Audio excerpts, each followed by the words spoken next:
کی مجلس میں، نہ حضرت کی مجلس کے باہر، نہ اپنی کسی مجلس میں. میں بالکل صفائی سے اعلان کر رہا ہوں، یہ بات میں قسم کھا کر کہتا ہوں کہ اپنی جگہ بنانے کے لیے میں کسی دوسرے آدمی کی برائی کروں، یہ گناہ الحمدللہ میں نے کبھی نہیں کیا. میں بہت گناہگار آدمی ہوں، میرے ذمہ بہت سے گناہ ہیں، اللہ مجھے معاف کرے، مگر یہ گناہ کہ میں اپنے لیے جگہ بنانے کے لیے کسی آدمی کو پیچھے کرنے کی کوشش کروں، نہ میں نے یہ حضرت کے یہاں کیا، نہ دیوبند میں کیا، نہ کسی اور جگہ کیا. یہ سب اللہ تعالیٰ کے حکم سے ہوتا ہے جو ہوتا ہے. واللہ العظیم میں قسم کھا کر کہتا ہوں، اور اس پر ہر طرح کی قسم کھا سکتا ہوں کہ میرا دامن اس سے پاک ہے، بالکل صفائی کے ساتھ. اب جو ہے نام وہ میں پڑھتا ہوں. پہلا نام ہے مولانا صلاح الدین سیفی صاحب. یہ ہندوستان میں سب سے پہلے خلیفہ ہیں. ان کے بارے میں بالکل وضاحت سے میں کہوں، میں نے کبھی بات نہیں کی. جو لوگ میرے بیانات سنتے ہیں ان کو پتا ہے، جو مجھ سے ملتے ہیں ان کو بھی پتا ہے. ظاہر ہے کسی آدمی کے بارے میں متعین طور پر اگر ہم کوئی بات کریں تو چاہے سچ ہو، اگر کوئی ناگوار بات ہے تو وہ غیبت بن جاتی ہے، تو ہم اس سے پرہیز کرتے ہیں.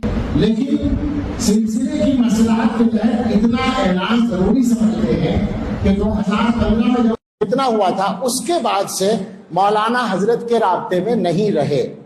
تفصیلات کو وہ جانتے ہوں گے، لیکن یہ ہماری معلومات ہیں اس کے مطابق. البتہ بعض لوگ یہ سمجھتے ہیں کہ حضرت نے خلافت واپس لے لی تھی. ایسا نہیں، ہماری معلومات یہ ہے حضرت نے خلافت واپس نہیں لی تھی. البتہ مولانا کا حضرت سے رابطہ نہیں تھا. ٹھیک ہے. دوسرا نام ہے حضرت مولانا خلیل الرحمان سجاد نعمانی صاحب کا. ان کا بھی شروع میں کچھ ایسا معاملہ تھا، آخر میں دعا وغیرہ کے لیے میسج اور رابطے کا سلسلہ تھا. اب اس موضوع پر جو میں نے بولا ہے اس وقت میں گزارش کروں گا کہ مزید مجھ سے کچھ نہ پوچھا جائے. میں اس سلسلے میں اور بات نہیں کروں گا، بس مجھے جو کہنا تھا وہ میں نے عرض کر دیا. باقی ہر آدمی سمجھ سکتا ہے کیا صورتحال ہے، اور متعلقہ افراد سے اس کو بات کرنی چاہیے. جہاں تک حضرت کی بات ہے، حضرت جا چکے ہیں، اپنے تمام اعمال کے ساتھ جا چکے ہیں، اور حضرت کا مقام متعین ہو چکا ہے، تاریخ میں بھی متعین ہو چکا ہے، اور وہ انشاءاللہ بڑھتا چلا جائے گا، اور ان کی شخصیت کی بلندی کھلتی جائے گی، بڑھتی جائے گی. آخر میں 1-2 منٹ بولوں گا، نام بول دیتا ہوں.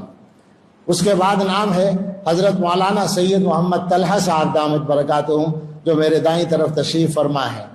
حضرت مولانا شفیع الدین ندوی صاحب دامت برکاتہم، جو حیدرآباد میں رہتے ہیں. حضرت مولانا مفتی محمد ایوب صاحب، شوپیان کشمیر کا علاقہ ہے، وہاں کے مشہور بزرگ